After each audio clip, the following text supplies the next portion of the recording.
Bonjour à tous. Bienvenue à l'Université de Montréal. On est vraiment ravis de vous accueillir à l'Université de Montréal pour tous ceux qui sont à l'extérieur. Si vous n'avez pas fait le tour du pavillon, je vous conseille de le faire. C'est notre plus beau pavillon, c'est pour ça qu'on l'a choisi. On veut vous encourager, vous et les gens autour de vous, à venir à l'Université de Montréal. Mon nom est Sylvana Côté. Je suis directrice de l'Observatoire pour l'éducation et la santé des enfants et professeure à l'École de santé publique de l'Université de Montréal, chercheur au CHU Sainte-Justine. L'Observatoire, c'est un regroupement de chercheurs de différentes disciplines. On le voulait spécifiquement interdisciplinaire, santé-éducation, parce que les deux s'influencent, mais les deux sont étudiés en silo, très en silo, dans la majorité des travaux de recherche. Donc, on les a mis ensemble pour les fins de l'Observatoire. On a un axe innovation sociale dirigé par une visionnaire en la présence du Dr Isabelle Ouellette-Morin, qui fait des choses extraordinaires en innovation sociale. Et aujourd'hui, on va vous présenter le résultat d'une étude qui est une consultation.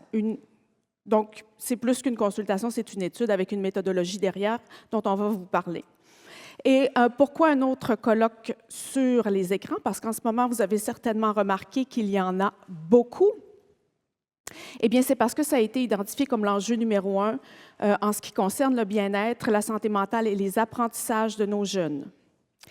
Donc, je voudrais juste dire, j'ai moi-même un fils de 13 ans.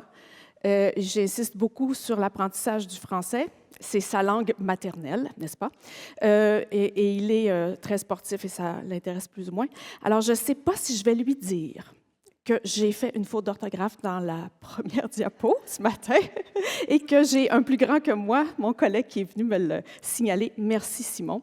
On a toujours besoin de quelqu'un qui vérifie nos affaires. Voilà. Donc, il y a 3 raisons pour lesquelles on fait un colloque sur les écrans d'un point de vue de recherche. La première, c'est qu'on a une situation nouvelle. Est-ce qu'on a vraiment une situation nouvelle? La question, on se l'est posée quand même assez souvent. Depuis toujours, depuis les philosophes anciens, on a toujours été pas mal remonté par rapport à l'arrivée des nouvelles technologies. On a des documentations historiques qui montrent comment les gens ont littéralement paniqué quand l'heure est arrivée. Compter les heures, compter le temps, c'était très inquiétant. On pensait que ça allait perturber le calme qu'on pouvait vivre, à vivre au rythme qu'on voulait. Et donc, c'est une situation nouvelle. En quoi? Il y a des problèmes méthodologiques dans l'étude des écrans et des jeunes. Je vais en soulever quelques-uns.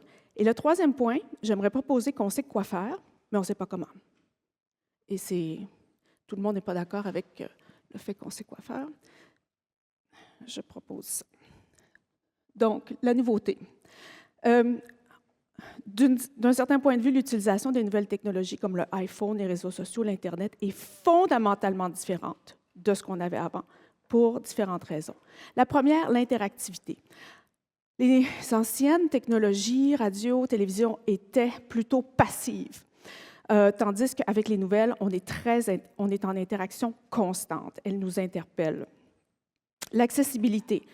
La télé, la radio, c'était dans certains lieux, ce n'était pas partout, ça ne nous suivait pas partout. Les nouvelles technologies sont accessibles en tout temps, incluant à toutes les heures de la nuit, et partout où on va, on les a dans nos poches, on les a sur nous. L'individualisation, le contenu télévisuel, radiophonique, par exemple, il est, premièrement, l'expression en anglais, c'est curated. Il est travaillé, n'arrive pas qui veut à la télévision pour dire des choses improvisées ou plus ou moins improvisées. Il y a quand même un travail, beaucoup de production derrière. Tandis que sur le web, avec l'intelligence artificielle en particulier, on a des improvisateurs, beaucoup d'improvisateurs, et avec les algorithmes, vous le savez, les enfants ont accès à du contenu personnalisé qui leur plaise particulièrement et qui peut les amener dans toutes sortes d'endroits. La temporalité, donc c'est instantané, tout est instantané. tandis qu'avant, on était plus dans un rythme lent. Et l'impact développemental est possiblement différent. Et c'est ce qu'on s'attache à comprendre. Donc, les défis méthodologiques sont nombreux. Le plus important, c'est que la corrélation ne dit presque rien sur la causalité, en fait. Si on pense à l'utilisation des services de santé, on va dire les services de santé sont plus utilisés par les gens qui ont des problèmes de santé. Est-ce que les services de santé causent les problèmes de santé? Donc, ça, c'est franchement un énorme problème dans l'utilisation des écrans parce que ceux qui ont des soucis, problèmes, dérives avec les écrans sont peut-être ceux qui ont des soucis à la base. Très difficile à étudier sans essais contrôlés randomisés. Les essais contrôlés randomisés, le seul devis, on peut avoir un débat, mais c'est le meilleur, le seul, pour parler de causalité. Est-ce que ça cause vraiment des problèmes? Et on a peu d'essais randomisés sur le sujet. Un essai randomisé sur le sujet, ça serait quoi? Par exemple, un mois, l'école XYZ, on arrête les écrans, tout le monde, on ferme l'Internet à la maison à 20 heures, tout le monde participe, on mesure, mais c'est au hasard. On randomise, par exemple, des écoles au hasard. Vous le faites, vous le faites pas, puis après, on mesure. Ça serait un exemple d'un essai randomisé pour voir l'impact de ne pas utiliser les écrans, par exemple. Les mesures. Alors, beaucoup de facteurs de confusion, on met tout, il y a tout dedans. Dans les études corrélationnelles, ça veut dire le lien entre utilisation et comportement santé mentale. Les mesures sont imprécises ou biaisées. Si on prend l'exemple de l'alcool, il y a plein d'études qui montrent que la consommation d'alcool auto-rapportée est environ 50 de ce qu'elle est réellement. Donc, pour les écrans, si les mesures sont auto-rapportées, ça peut ressembler à ça aussi. Les effets sont souvent modestes, mais surinterprétés, merci, et il y a beaucoup de variabilité individuelle. Et ça, c'est un point critique aussi, méthodologique, c'est-à-dire que dans les phénotypes complexes qu'on étudie, santé mentale, bien-être, troubles de comportement, l'étiologie, elle est hyper complexe, comme on le voit ici. Ça, c'est l'étiologie des problèmes de santé mentale. Donc, on a des causes biologiques, notre génétique en premier lieu. Si on pense aux troubles sévères de santé mentale, la psychose, la maniaco-dépression, la dépression chronique, ce genre de choses, les problèmes d'abus de substances sévères, la biologie, l'hérédité est très importante. Ne détermine pas, bien sûr, ne détermine pas, mais c'est un facteur de risque, une prédisposition qui, en interaction avec un environnement social donné et avec des facteurs psychologiques particuliers, peut mener à un problème de santé mentale. Et dans ce sens-là, les environnements qu'on offre à nos enfants dans les écoles, dans les familles, ont un impact majeur pour la prévention. Donc, d'étudier qui est plus à risque, c'est très important. Et le troisième point, je pense qu'on a vraiment des pistes de solutions, mais de les implanter, de les réaliser, de faire en sorte qu'on les impose ou que la société s'entend pour implanter ces mesures, ça, c'est le défi. Donc, par exemple, on sait que ça prend de l'éducation numérique précoce, on sait que ça prend un encadrement parental, très difficile.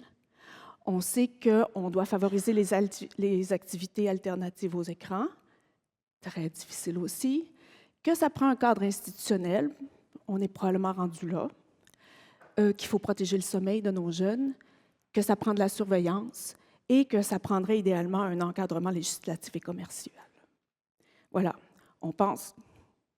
je pense qu'on peut s'entendre sur un ensemble de choses, mais de mettre au point ces mesures, de se donner une orientation, c'est là que réside notre défi. Et c'est pour ça qu'on est ici aujourd'hui, tous ensemble, pour se mobiliser autant que faire se peut, pour trouver des solutions qui font du sens à la lumière de ce que nos chercheurs vont nous présenter. En outre, donc maintenant, je vais laisser la parole à ma collègue Isabelle Ouellette-Morin, qui est professeure à l'École de criminologie à l'Université de Montréal, chercheure extrêmement productive et de choses de très, très bon niveau et qui fait des innovations sociales Non, OK, non, OK, elle est très ordinaire dans le fond. Je veux juste dire une chose par rapport, vous savez, les professeurs d'université, ils enseignent, mais leur fonction principale, c'est de faire de la recherche. Et donc, peu de professeurs d'université s'engagent dans des projets aussi innovants et socialement porteurs que des personnes comme Isabelle Ouellette-Morin. C'est des projets qui sont à long terme, qui ne rapportent pas beaucoup au niveau des critères académiques, mais qui sont porteurs de sens pour nous, pour la société. Merci, Isabelle. Bienvenue tout le monde. Ça me fait excessivement plaisir de vous recevoir aujourd'hui en grand nombre. On est vendredi, à la fin du mois de mai. On sait que c'est un moment excessivement chargé pour vous et on apprécie d'autant plus que vous preniez le temps, que vous réserviez le temps de venir échanger avec nous, dialoguer, recevoir certaines connaissances, puis en retour, nous partager avec nous dans les moments d'échange les expériences dont vous avez, les envies, les idées que vous avez. C'est un petit peu à la base de l'idée d'aujourd'hui et l'idée de la consultation. Sylvana le mentionnait, je suis professeure, je fais de la recherche, je m'intéresse à comprendre comment les expériences d'adversité, particulièrement la victimisation, comme la maltraitance ou l'intimidation par les pairs, en viennent à accroître le risque que les jeunes vivent des problèmes de santé mentale, vivent des difficultés de comportement. Le mécanisme, le comment cette vulnérabilité ou ce risque s'insère dans le fonctionnement, je l'étudie sous l'angle du stress. Hein. Certains d'entre vous connaissez Sonia Lupien? Oui, on travaille depuis que je suis à la maîtrise. Ça veut dire qu'on se connaît, ça fait très, très longtemps, parce que ça fait longtemps que ma maîtrise est terminée. Je m'intéresse aussi au mécanisme épigénétique, de la façon dont l'environnement social vient changer la façon dont nos gènes fonctionnent. Je m'intéresse aussi à la vulnérabilité. Tantôt, on parlait de biologie, de génétique, mais comment certaines personnes sont plus sensibles à des expériences de victimisation et pourquoi certaines personnes aussi sont plus résilientes en regard. Il y a plein de choses qui peuvent expliquer ça. Certaines liées à leur patrimoine génétique, d'autres liées dans l'environnement dans lequel ils se trouvent et qui soutiennent ou qui accentuent ou qui exacerbent cette résilience, cette vulnérabilité. Donc, vous allez me dire, elle ne va pas me parler de gènes pendant 40 minutes, c'est pas croyable. Non, absolument pas. L'idée ici, on ne se lève pas le matin en se disant, est-ce qu'on va faire une autre consultation? La réponse est non. La consultation, c'est jamais une finalité, c'est plus un outil.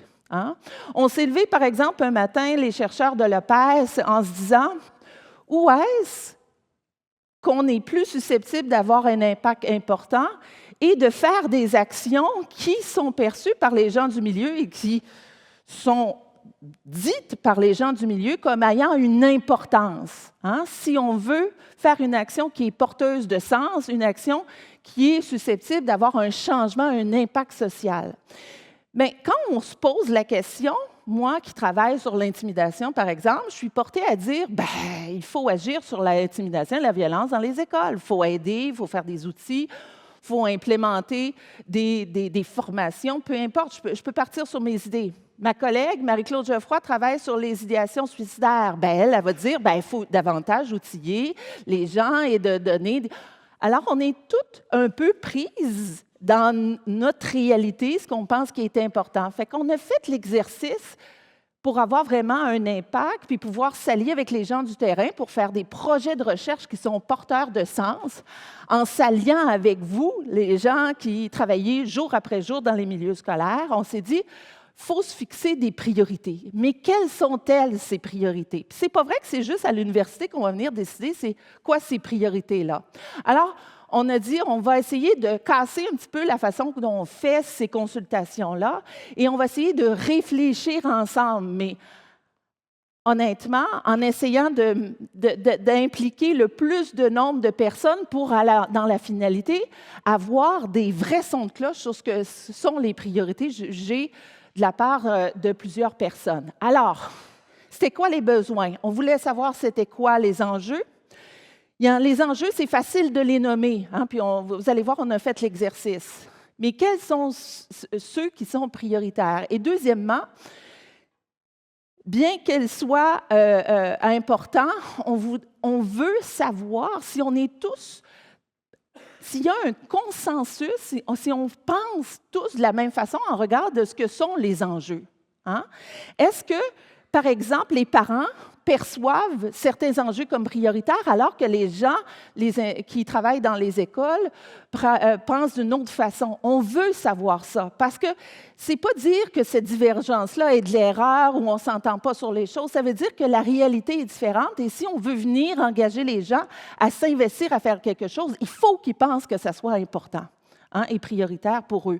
Donc, on voulait voir, est-ce qu'il y a des consensus ou est-ce qu'il y a des points de divergence qui méritent à être davantage explorés? Puis, on voulait savoir aussi, est-ce que ces consensus, ces priorités sont les mêmes à travers les différentes régions administratives? OK?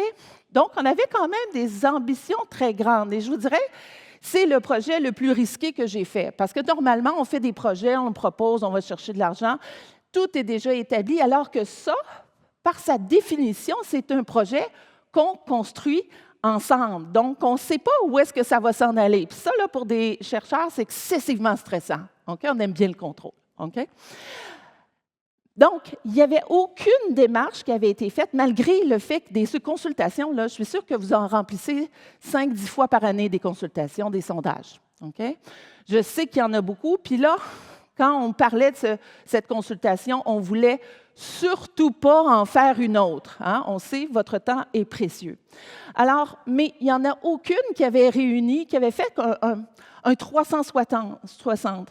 Regardez tous les enjeux. Des fois, on s'intéressait, par exemple, d'une façon plus précise à la littératie, des fois à la motivation scolaire, mais rarement on faisait le tour d'un ensemble d'enjeux pour vraiment identifier quels étaient ceux qui étaient perçus d'une façon prioritaire. Et ensuite, on peut s'intéresser typiquement à les intervenants scolaires et les gens qui travaillent dans les centres de services scolaires, dans le ministère de l'Éducation, en plus des écoles, réunir tous ces gens-là en plus des parents. Là, ici, tout de suite, je commence par la limite de la consultation que je vais vous présenter. On n'a pas inclus les jeunes. OK? Il va falloir faire quelque chose qui soit ciblé par la suite pour vraiment aller recueillir puis aller voir si on trouve les mêmes priorités pour les jeunes. Mais là, on ciblait les adultes qui gravitent, incluant les organismes à but non lucratif, qui gravitent dans et qui travaillent à la réussite scolaire au sens large. Okay? Donc, on a voulu sonder tout ce monde-là. Donc, la première chose qu'on a fait, c'est qu'on a invité les chercheurs des responsables d'axes de l'OPES, donc qui ont une vision santé publique, éducation, santé mentale, criminaux comme moi. Puis on a réfléchi ensemble, mais on a invité plein de gens aussi des milieux pratiques, avec des visions différentes. Pourquoi? On ne veut pas penser en silo. On veut détruire un petit peu ces vases clos-là qui nous permettent de tout le temps refaire la même chose. Alors, on a réuni, on était 11 plus 8, 19, j'allais dire une quinzaine, mais on était 19 de tout horizon, puis avec différentes réalités, différentes expériences, différentes expertises. Premier constat qu'on a fait, on ne veut pas juste une consultation pour une consultation encore. On veut surtout dépasser cette idée-là d'identifier les problèmes, mais on veut commencer à identifier des solutions. Okay? Ça, c'était un désir, une intention très, très claire, surtout les gens du terrain. Okay? Donc, on a dit, d'accord, comment on s'y prend? On va essayer d'établir une stratégie, une collecte de données, une méthodologie qui nous permette de réfléchir ensemble. Okay? On a fait un atelier de travail, on a tempête d'idées. À chaque fois, j'essaie d'utiliser les bons mots en français. Une tempête d'idées. Et puis, en l'espace d'1 heure, on s'est tout attardé avec nos piles de post-it virtuelles et en présentiel. Puis là, on est allé là de tout azimut. Quels sont les enjeux auxquels les écoles sont confrontées? Puis c'est pour ça que c'est bien important d'avoir le point de vue, bien sûr, des gens des universités, mais encore plus des gens qui sont les deux pieds tous les jours de la semaine dans les écoles pour savoir quels sont les enjeux. Puis il y a aussi, vous savez, hein, vous avez des regards aussi différenciés, donc aussi avec des regards différenciés sur ce que pourraient être les enjeux. Les post-it ont survolé, il y en avait partout, on avait le mur rempli de post-it, il y avait presque 150 post-it qui ont été faits, des idées, tout ça. On a tout pris ça en compte, on a fait le ménage dans les idées et on a identifié 56 enjeux distincts qu'on a regroupés en 3 thématiques particulières: la santé et le bien-être des élèves, l'environnement et la réussite éducative, de même que l'organisation des services et les liens avec la communauté. Okay? Donc là, on avait un premier regard qui était fait. Puis ensuite, on a continué à réfléchir quels sont les obstacles et les façons de venir solliciter le plus de monde possible à venir participer à notre consultation. Parce que si une consultation, il n'y a presque pas personne, quelques centaines de personnes dans une région donnée qui participent, bien, peut-être qu'elle est moins représentative que d'autres consultations à grande échelle. Puis, étant donné qu'on avait des grandes visées avec ça, on s'est dit, il faut s'organiser pour que les gens participent. OK? Ce n'est pas toujours évident. On le sait, vous êtes excessivement occupés. Il faut que vous nous fassiez confiance d'investir. Là, on s'enlignait pour une trentaine de minutes. 30 minutes, c'est énorme. OK? Donc, il fallait convaincre des partenaires, il fallait réussir à travailler un message qui fait vraiment que c'est quelque chose qui pourrait nous aider vraiment à faire les choses d'une façon différente puis avancer un petit peu. Donc, on a fait un exercice de cartographie conceptuelle. Ça veut dire quoi? Ça veut dire réfléchir ensemble à des idées, des problèmes, mais aussi à des solutions. Okay? On l'a fait en 2 étapes. Ouh, ça, c'est tout le temps risqué. Quand on en demande trop, les gens ne participent plus. Hein? Mais on a vécu le risque. Puis je vous dirais, dans le printemps 2024, j'étais bien stressée. Okay? Ça va-tu marcher ou ça va être le flop? Mais j'avais accepté l'idée au départ que ça pouvait flopper. Si on n'essaie rien, on ne gagne jamais rien. Okay? En 2 semaines, on a ouvert les vannes de cette consultation en ligne-là. Puis là, ça ici, souvent, on le fait, cet acétate-là. Bon, vous êtes peut-être de mon âge, vous savez c'est quoi une acétate? Je me suis fait poser la question dans un cours cette année. Madame, vous parlez d'acétate, mais qu'est-ce que vous voulez dire une diapositive? Vous avez bien raison. Hein? Ils ne savaient pas c'était quoi une acétate. Ça m'a fait vieillir un petit peu encore. Habituellement, on termine par ce genre de diapositive-là. Mais là, ici, ce n'est pas un remerciement, c'est un moyen. Les partenariats qu'on a développés, ça a été un des moyens qui nous a permis de rejoindre un si grand nombre de personnes. Hier, j'ai reçu le courriel d'un prof en santé publique qui nous a aidés par le biais de sa compagnie, Yann Kesten, Yann Kesten, qui nous a invités, qui nous a aidés par le biais de sa compagnie à réaliser cette consultation-là. Il m'a demandé, mais Isabelle, comment tu as fait?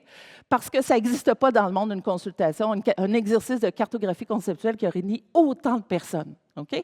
Puis avec les beaux défis que ça l'a suscité par la suite. Bien, comment on a fait? Plein de façons. D'abord, on a demandé des questions qui étaient pertinentes pour les personnes qu'on voulait qu'ils répondent. Hein? D'abord, vous savez, vous enseignez à des jeunes. Si on enseigne quelque chose qui est plaisant, qui ont envie d'apprendre plus, c'est toujours plus facile que si on veut leur montrer ou enseigner quelque chose qui sont plus ou moins intéressés. C'est la même chose partout dans tout le genre de relations humaines qui se passent. Mais ici, il y avait cet esprit-là. Les gens voulaient savoir les réponses, donc étaient motivés, ces grands partenaires-là, à faire connaître la consultation auprès de leurs membres, de leur réseau. Ils nous ont même aidés à peaufiner les messages, la communication qui invitait, puis les outils de communication pour ce faire. Donc, première phase de la consultation, 2 objectifs. D'abord, on voulait que les gens identifient jusqu'à quel point ils jugeaient les 56 enjeux comme étant peu prioritaires ou très prioritaires, nécessitant une action immédiate. Okay? 56 enjeux. Parmi 3 thématiques, mais ils choisissaient les thématiques pour lesquelles ils voulaient sur lesquels ils voulaient travailler. Ensuite, on les forçait à choisir un enjeu dans cette thématique qui était le plus prioritaire s'il y en avait plus d'un.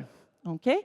Et ensuite, ils ont travaillé, toujours dans cette étape 1 de la consultation en ligne, ils ont travaillé à donner, selon eux, quelles pourraient être les solutions pour remédier ou réduire l'impact de ces enjeux. Donc, c'est là qu'on commence à réfléchir ensemble et où on dépasse l'identification des problèmes et on s'en va graduellement vers les solutions, mais pas les solutions qui sont top-down, excusez, il va y avoir quelques anglicismes par-ci par-là, mais pas des solutions qui sont imposées, parfois bonnes, hein? Ça ne veut pas dire qu'elles sont imposées, qu'elles sont nécessairement mauvaises, mais là, on travaille de l'effet contraire, on travaille de la base et on vient voir comment faire émerger des solutions qui sont perçues comme étant dignes de les travailler, de les explorer davantage. OK? Donc, on a sollicité les personnels enseignants, non enseignants, les directions d'école, les organismes communautaires qui travaillent dans le secteur de la réussite scolaire, les parents, les figures parentales et autres acteurs du milieu scolaire. On a réussi en 2 semaines et nécessitant 30 minutes par participant à ce qui est tout près de 5000 personnes qui participent et encore plus une réussite à mon sens, c'est qu'il y a eu une participation pas juste à Montréal. Hein? Ce n'était pas un projet de Montréal, c'était un projet pour lequel on souhaitait, mais ça c'était dans mes rêves, hein? Mais en fait, je n'ai même pas osé rêver ça. Okay? J'avais tellement peur qu'il y ait 200 personnes, puis majoritairement mes amis, ma famille. Là. Ça, c'était ma grande hantise. Okay? Mais ce n'est pas ça qu'on a obtenu. Okay? On a été très chanceux, ce qui nous permet d'avoir encore plus de confiance sur les résultats que je vais vous présenter par la suite. 22 000 stratégies ont été soumises. C'est incroyable. Hein? Donc, les gens, je ne sais pas s'il y en a parmi vous des gens qui ont participé. Levez donc la main. Oh, vous avez manqué le bateau! Bien, vous avez encore l'occasion de vous prononcer et qu'on puisse entendre vos idées. Vous allez voir, parce que c'est juste un point de départ. OK? J'en parle plus tantôt.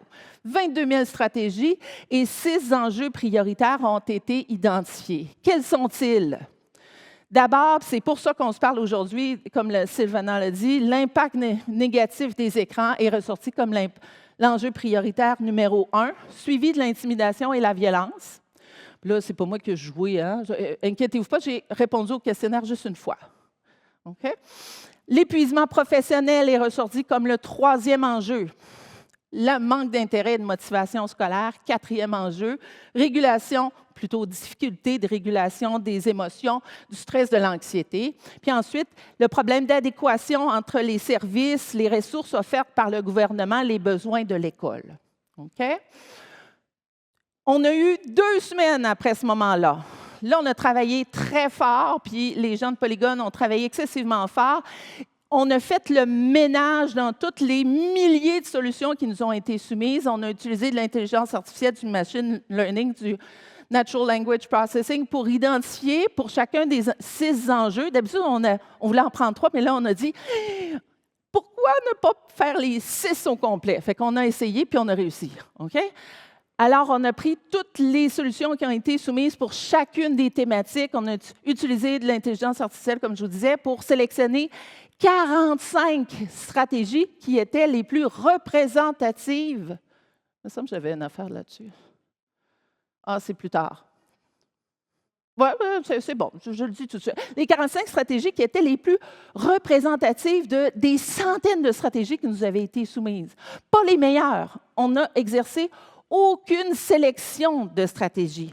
On a laissé les idées que vous aviez dites, mais on a sélectionné celles qui représentaient le bassin des solutions soumises. Puis là, on a continué à réfléchir avec vous. Donc, 2e phase de la consultation en ligne, on a demandé, puis cette fois-ci, c'est des centaines de participants qui ont choisi chacune des enjeux sur lesquels ils voulaient travailler. Encore là, un exercice qui requiert environ 30 minutes. Pas des petites participations de 5 minutes. Là. Ça demandait quand même du travail. Premier exercice qu'on demandait de faire, de regrouper les 45 stratégies en des groupes qui faisaient du sens pour eux, hein, pour lesquels il y avait une certaine cohérence. Puis après ça, de juger pour les 45 stratégies, celles qui étaient jugées le plus ou moins plus ou moins réalisable, une plus ou moins grande faisabilité et une plus ou moins grande susceptibilité d'avoir un impact sur le problème. OK? Une évaluation de 0 à 10 pour ces 45 stratégies. Pourquoi? Parce qu'on voulait voir quelles sont les stratégies qui font consensus et lesquelles, s'il y en a, pour lesquelles les gens, les acteurs scolaires pensent d'une façon différente que les parents, par exemple. Okay? C'est possible, puis c'est toujours porteur de sens. Donc, voici un petit peu la méthodologie qu'on a utilisée et dont je vous parlais. Pour l'exposition aux écrans, c'est 132 personnes qui ont regroupé les 45 stratégies. Et premier résultat, ces stratégies-là ont été regroupées dans 4 groupes. Évidemment, là, je vous épargne toutes les analyses qualitatives et quantitatives qui nous permettent d'en arriver à ces groupes. Si vous êtes intéressé, il va y avoir un article qui va être publié au cours de l'automne ou ça par un chercheur ici postdoctoral, Alexandre, mais je vais vous montrer sa photo tantôt. OK? Alors, 4 groupes de stratégies pour réduire les problèmes liés à l'exposition aux écrans. L'hygiène numérique et les loisirs, l'équilibre dans l'intégration des écrans à l'école et plus de formation, davantage de règles de gestion, de légifération concernant ou entourant les écrans ou l'utilisation ou l'accès aux écrans et la sensibilisation envers les parents et les élèves. Mais encore plus intéressant, c'est de savoir c'est lesquelles stratégies qui sont jugées les plus faisables et ayant le plus potentiel d'impact. Là, ici, juste avant de s'embarquer, ce n'est pas la science qui parle. La science aura son mot à dire à un moment donné. Ici, c'est la perception des gens. Mais la perception des gens, elle est aussi importante que la science parce qu'on doit travailler ensemble. Si une stratégie est perçue comme étant ayant un grand potentiel d'impact, mais la science n'arrive pas à démontrer ça. Il faut continuer à dialoguer pour comprendre pourquoi. Okay? Donc, ces points de discordance sont aussi potentiellement intéressants, puis vont faire évoluer nos connaissances. Ultimement, les meilleures stratégies s'en vont dans ce qu'on appelle la go zone. Hein? C'est le point de départ. Les stratégies qui sont là, pourquoi? Elles sont jugées en moyenne ici comme ayant un plus grand potentiel d'impact que la moyenne des stratégies qui ont été soumises, et elles sont jugées comme étant plus facilement mises en œuvre. Elles pourraient être plus facilement mises en œuvre, donc plus faisables. Okay? Ce sont les stratégies qui font consensus. Ça ne veut pas dire qu'il y a des belles petites perles ici, mais ça veut dire qu'il faut continuer à travailler pour faire en sorte qu'on les bonifie, hein, ou qu'elles soient perçues, ou qu'on facilite leur mise en œuvre. Première chose, d'abord pour les règles et la gestion de légifération des écrans. Il y a 4 stratégies, puis là j'en ai nommé 3 évidemment, il va y avoir un examen plus approfondi de tout ça qui va être fait, mais des exemples, l'interdiction des écrans pour les moins de 4 ans fait très consensus. Hein? Je ne sais pas si certains d'entre vous, ça a été discuté dans le Journal de Montréal, le Journal de Québec, hier, dans un article. Interdiction du cellulaire au primaire et l'interdiction du téléphone cellulaire en classe, ce sont des stratégies qui, pour les répondants, font beaucoup de sens. Donc, haut potentiel d'impact et une grande faisabilité. Ça ne veut pas dire que c'est facile d'implanter tout ça, mais on conçoit qu'on pourrait y arriver. Ça ne veut pas dire qu'on sait comment on va le faire, mais ça veut dire qu'on pourrait arriver à trouver des solutions pour le faire. Okay? Une des pires stratégies, mais encore là, ce n'est pas le pire, mais jugée comme étant le moins faisable ou moins potentiel d'impact, couper l'Internet à l'école. Effectivement, mais c'est bon, hein? C'est l'idée de construire des réalités. Il n'y a pas de mauvaise idée, mais après ça, on peut se permettre de laisser tomber certaines idées. Okay? Et d'autres ici, stratégies que je trouvais dignes de mention, c'est interdiction des médias sociaux ou légifération pour les moins de 16 ans. Là, on était étonnés. Il paraît que c'est 14 ans. On peut continuer à réfléchir collectivement comment on va mettre en place cette majorité numérique ou cette possibilité de mettre en œuvre cette idée-là. Mais voyez-vous ici, en haut de 5, ça indique que les gens perçoivent que ça pourrait avoir un impact positif, mais la faisabilité, c'est comme si c'est plus difficilement faisable. Okay? Ça ne veut pas dire que quelque chose de difficile ne devrait pas être investi, mais ça veut dire que si on s'attend à ce que ça se passe rapidement, ce n'est peut-être pas la meilleure stratégie, ce n'est pas le low-hanging fruit. Hein? Mais ça ne veut pas dire qu'on ne doit pas, en parallèle à la mise en œuvre de d'autres stratégies, y penser puis y travailler.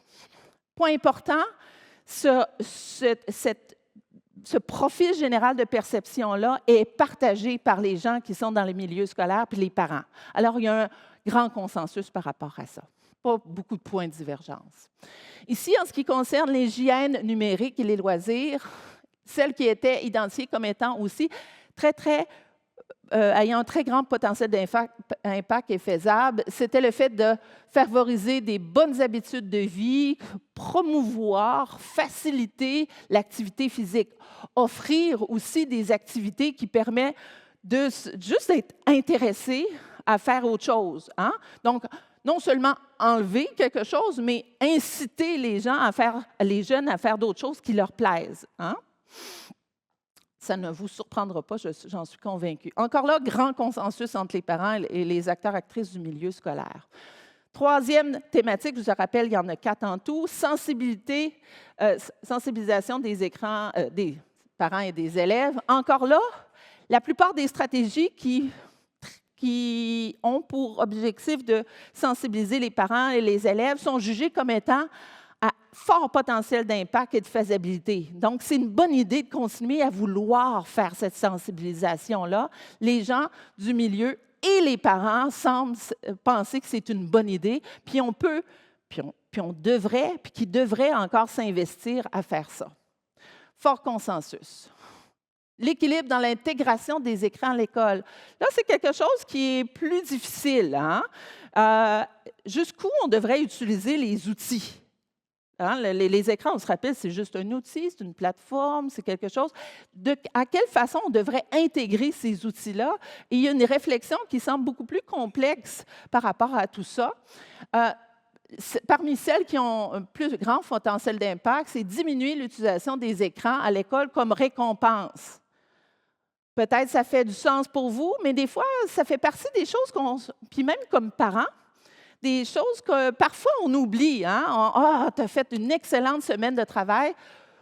Pas de problème, vendredi soir, puis là, je parle de moi, tu as le droit à 10 minutes, là, ma petite fille, là, mes petites filles, 10 minutes là, où tu peux regarder sur ton écran, puis des fois avec un petit bol de chips, là, c'est super. Mais ça fait partie de mes biens conscients, pourtant je suis dans le domaine, mais j'utilise un peu les écrans comme une récompense, voyez-vous? Alors, il y a des fois, ce n'est pas juste de voir ça d'une façon simple, mais de le mettre à la conscience. Et une des autres stratégies, cette fois-ci moins jugée comme étant un grand potentiel d'impact, rendre l'enseignement plus interactif des écrans. Donc, il y a toute une réflexion à avoir sur la place des outils numériques. Hein? Mais là, ici, je veux vous dire, ça apparaît comme étant moins bon, là. Mais tout ce qui est en haut de 5, c'est quand même ayant une faisabilité positive. Hein? On n'est pas en bas de 5. Donc, plein de stratégies qui ont été soumises sont quand même toutes bonnes, mais il y en a comme des meilleures que d'autres. OK? Ici, je trouvais ça intéressant de trouver un juste équilibre entre l'utilisation du papier, de l'ordinateur ou d'autres écrans. On dirait que le papier retourne à la faveur. Ou dire, dans quelle situation il y a une valeur ajoutée à utiliser un écran versus papier, tableau ordinaire. Puis cette réflexion-là, elle est bonne. C'est comme un retour du balancier, mais sans s'en aller vers de l'autre côté nécessairement, mais plus de réfléchir.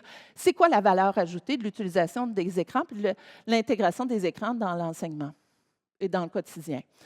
J'arrête pas de dire qu'il y a beaucoup de consensus, alors que c'est un objectif d'aller voir s'il y avait des points de divergence entre les régions ou entre les parents et les intervenants. Il n'y en a pas beaucoup, hein? Donc, mais on en a décelé certains en ce qui concerne l'exposition aux écrans. Il ne faut pas que je tombe en bas.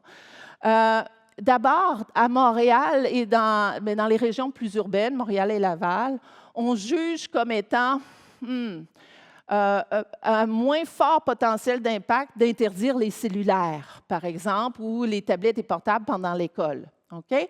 Alors qu'à l'extérieur des grands centres urbains, ce sont des stratégies qui sont jugées comme ayant un plus fort potentiel d'impact. Petite différence, voyez-vous, les différences ne sont pas majeures. On n'est pas aux extrémités du diagramme.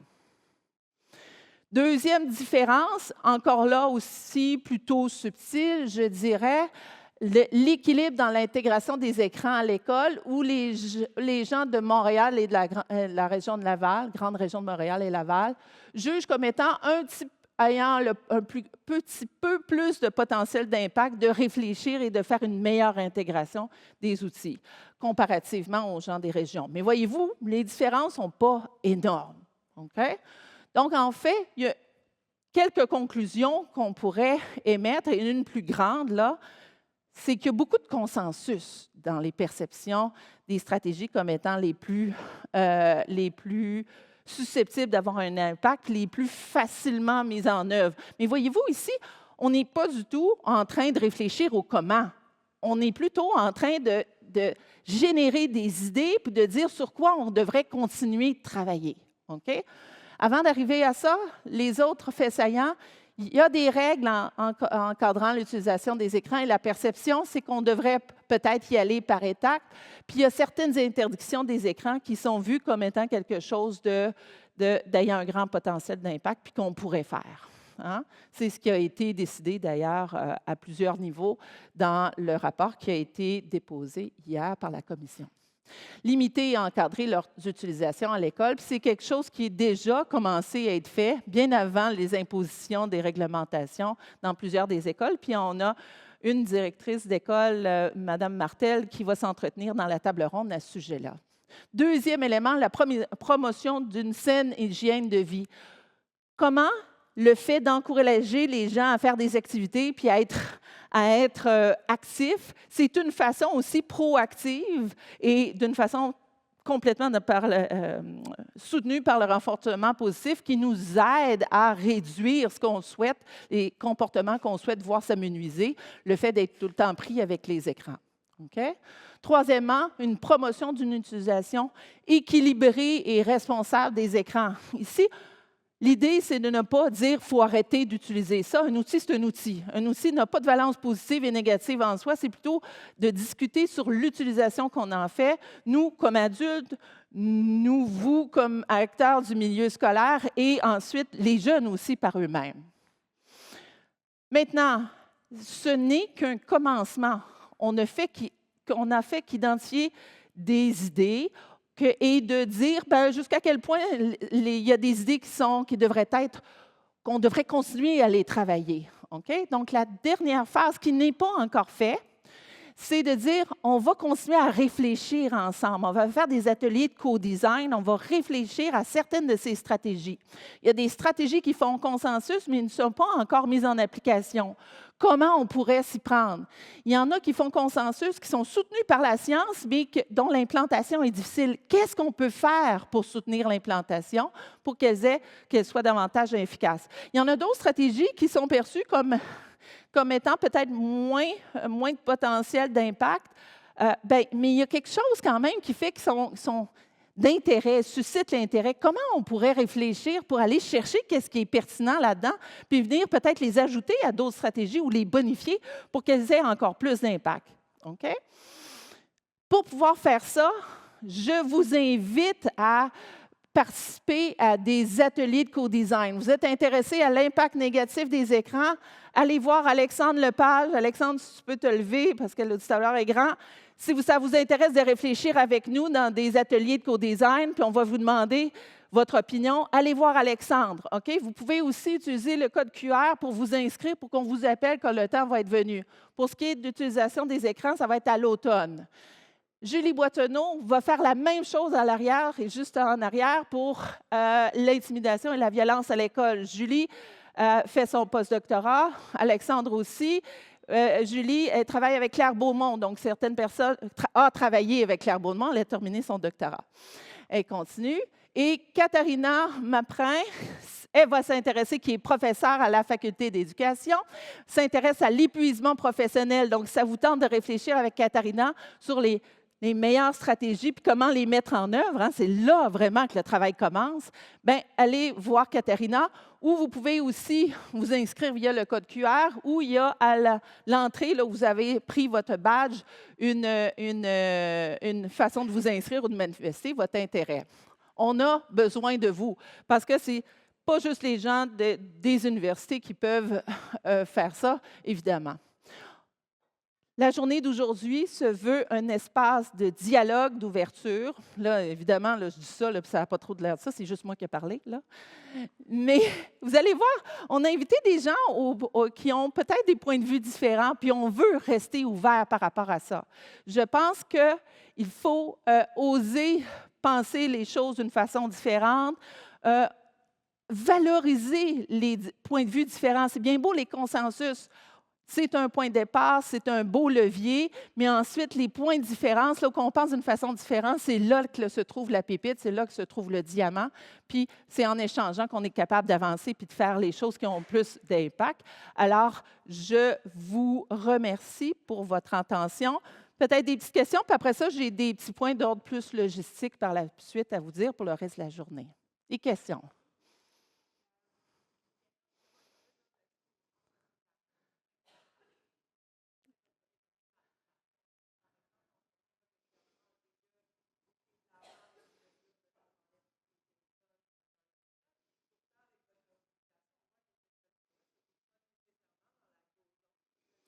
Elle l'est.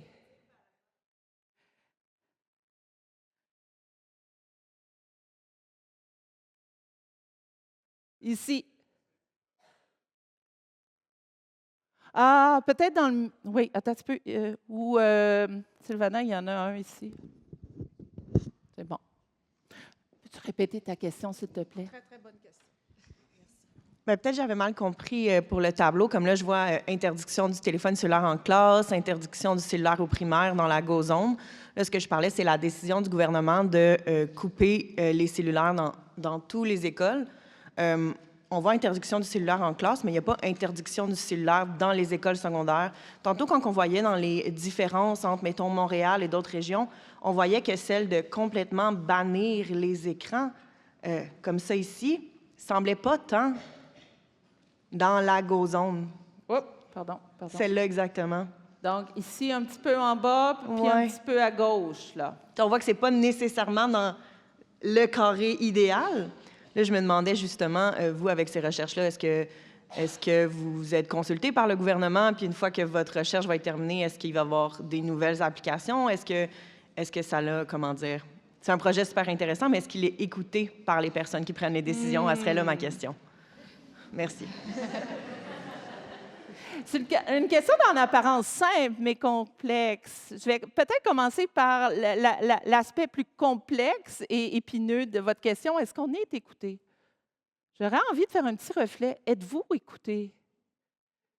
Des fois, oui. Ah, ben c'est super. Ben moi aussi, des fois, oui. On est allé déposer nos résultats de cette consultation comme mémoire là, à la commission parlementaire. Il y a des choses qui sont entendues, puis eux aussi font un peu le consensus de toute l'information qu'ils ont reçue. Hein? Est-ce qu'on va être écouté tout le temps à 100 Non, je ne pense pas, puis je pense que c'est illusoire de penser. Mon objectif est plus de dire, bien, on va essayer de faire et de recueillir des données les plus pertinentes possibles et les meilleures possibles au plan méthodologique pour continuer le dialogue avec ces instances-là, mais pas juste le ministère. Ce ne sont pas les interlocuteurs seuls. Vous êtes des acteurs de changement, les écoles sont des acteurs de changement, les centres de services scolaires sont des acteurs de changement, et c'est dialogue avec tout le monde. Donc, est-ce que c'est un objectif de se faire entendre de la part du ministère? Bien sûr, on fait ce travail-là pour transmettre puis mobiliser ces connaissances-là par la suite, mais ce ne sont pas nos interlocuteurs uniques. Hein? Et travailler avec vous, ça fait aussi partie, je pense, des façons d'avoir un impact différent. Il y a plusieurs routes qui se rendent à Rome, je crois.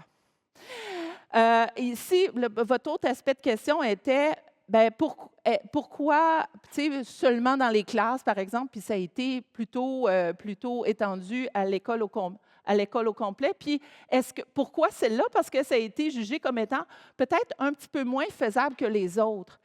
Ici, c'est une question super intéressante, faisable, mais ça ne veut pas dire qu'on ne peut pas travailler ensemble à accroître cette faisabilité. Et c'est l'objectif des ateliers de co-design. Comment prendre parfois des bonnes idées, se reposer la question, c'est une bonne idée. Hein? Je pensais bien tout le temps se reposer la question.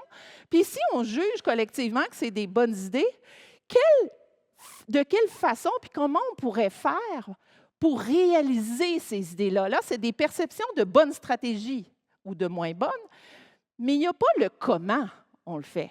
Puis de la même façon aussi, hier, moi, ce que j'ai entendu, puis je vous avoue, je n'ai pas le temps de lire le rapport, mais j'anticipe qu'il y a plus de choses à faire, de recommandations de comment le faire.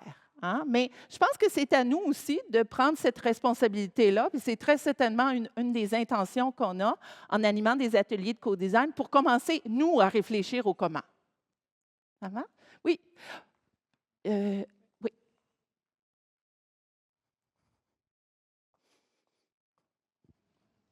Merci. Bonjour tout le monde. Une petite question avant que vous enlevez cette diapositive. Moi, j'avais une question concernant le... Bon, vous dites interdire les cellulaires, les tablettes et portables et je dirais les écrans. Nous, depuis peut-être 2006, à notre commission scolaire, on a intégré les smart books, les écrans à enseigner. Donc, est-ce que ça s'est pris en compte ou, et ma question, c'est que est-ce qu'il y a des études, parce qu'on parle du téléphone, mais n'oubliez pas que les jeunes sont en face, qu'on enseigne, on projette sur un écran. Est-ce qu'on doit revenir vraiment au modèle, doit-on bannir le tableau à créer ou laisser, je dirais, un mode hybride, étant un écran plus un tableau. Donc, c'était ça ma question. Une excellente question, puis je ne Merci. pense pas que personne n'a la réponse à ça, mais très certainement, la présentation, je pense, Alexandre, c'est de ça dont tu parles, et Florent, dans la table ronde aussi, tu discutes de certaines questions, de certains éléments de la réponse. Moi, je nous poserais plutôt une question. Hein?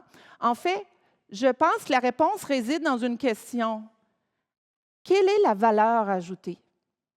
Quelle est la valeur ajoutée? À différents niveaux, hein? Ça peut être le niveau d'engagement, la motivation, ça peut être facilité d'apprentissage. Moi, ma question, c'est de ne pas juste dire, ben c'est l'heure du temps, il faut inclure des outils, mais plus, quelle est la valeur ajoutée d'intégrer cet outil-là à différents niveaux? Hein? Donc, ce serait un début de questionnement, mais pas une réponse, puis je laisserai les experts à ce sujet. Lise, tu voulais parler? Oui. Lise Gauvin, professeure à l'École de santé publique de l'Université de Montréal. Merci beaucoup, Isabelle. En fait, je voulais juste avoir ta réaction aussi. C'est que... oh, oui. Non, c'est bon. On a pensé que... tout le monde a fait le saut. C'est pour vous rester engagé, là. Excellent, ça a fonctionné. Je voulais juste avoir ta réaction. À ma connaissance, il y a une des seules études qui a examiné l'impact de l'interdiction a été publiée plus tôt cette année dans le Lancet Regional Health. Et ce qu'on a fait, c'était au Royaume-Uni, c'est qu'on a identifié une trentaine d'écoles, dont une dizaine qui étaient pas restrictives, donc qui permettaient l'utilisation du téléphone cellulaire, puis une vingtaine qui étaient dites restrictives. Et on a fait la comparaison de l'utilisation du temps d'écran, d'une part, et sur une série d'indicateurs d'habitudes de vie, du bien-être des jeunes. Et ce qu'on voit, c'est que, bien entendu, à l'école, les études restrictives démontrent qu'il n'y a pas d'utilisation des réseaux sociaux, ce type de choses-là, mais les jeunes se rattrapent en titi, par exemple, quand ils sortent de l'école. Et donc, si on regarde à l'extérieur de l'école, il n'y a pas de différence. Donc, ça n'a pas eu d'impact sur leurs habitudes. Et il n'y a pas de différence non plus dans le niveau de bien-être et des habitudes de vie. Donc, j'aurais aimé ça t'entendre sur qu'est-ce qu'on doit s'assurer de faire en termes de comprendre les interventions d'une part et les retombées de ces interventions d'autre part. Puis ça rejoint un peu le commentaire de Sylvana. Je pense que ça va être une des questions de la journée. Merci, Lise. Est-ce que tu voudrais me rappeler, est-ce qu'il y avait eu randomisation des écoles? Non, hein? C'était pas randomisation, c'était ça. Puis dans les une écoles autre... qui ont choisi. C'est les écoles qui ont choisi. Puis dans une autre publication, on a examiné, il y a aussi les caractéristiques. Les écoles qui ont choisi d'être restrictives et celles qui ont choisi de ne pas être restrictives ne sont pas tout à fait pareilles en termes de taille, de localisation et ainsi de suite. Exact. Et c'est qu'on a documenté aussi comment la restriction s'est faite. Et là, c'est un fichu de casse-tête. Donc, ça ne se fait pas de la même façon partout et ainsi de suite. Voilà. Non. Il me reste presque pas de temps, donc j'oserais peut-être mettre sur pose la question puisque ça va être, en fait, c'est la question pour tous les interlocuteurs de la journée, hein, d'avoir cette réflexion-là, puis se dire, ben là, il y a certaines stratégies qui nous paraissent comme faisant gros bon sens. Je pense qu'il faut oser se poser la question, lorsqu'on va les mettre en application, puis très peu apparaît, je pense que c'est toi, Lise, qui me disait dans le mémoire, très peu de mentions de faire de la recherche sur ce qu'on s'apprête à faire puis à vivre comme expérience en société. La recommandation 5 le manque. Combien de recommandations? 56.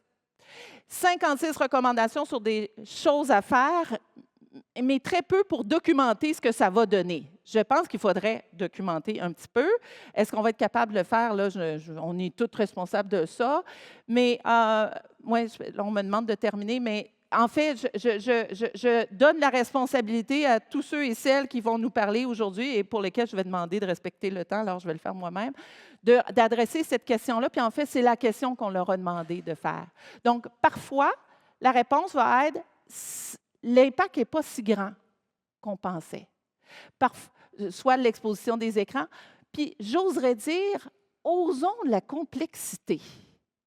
Osons vivre avec des points de désaccord entre nous. On n'est pas obligé d'être tous d'accord.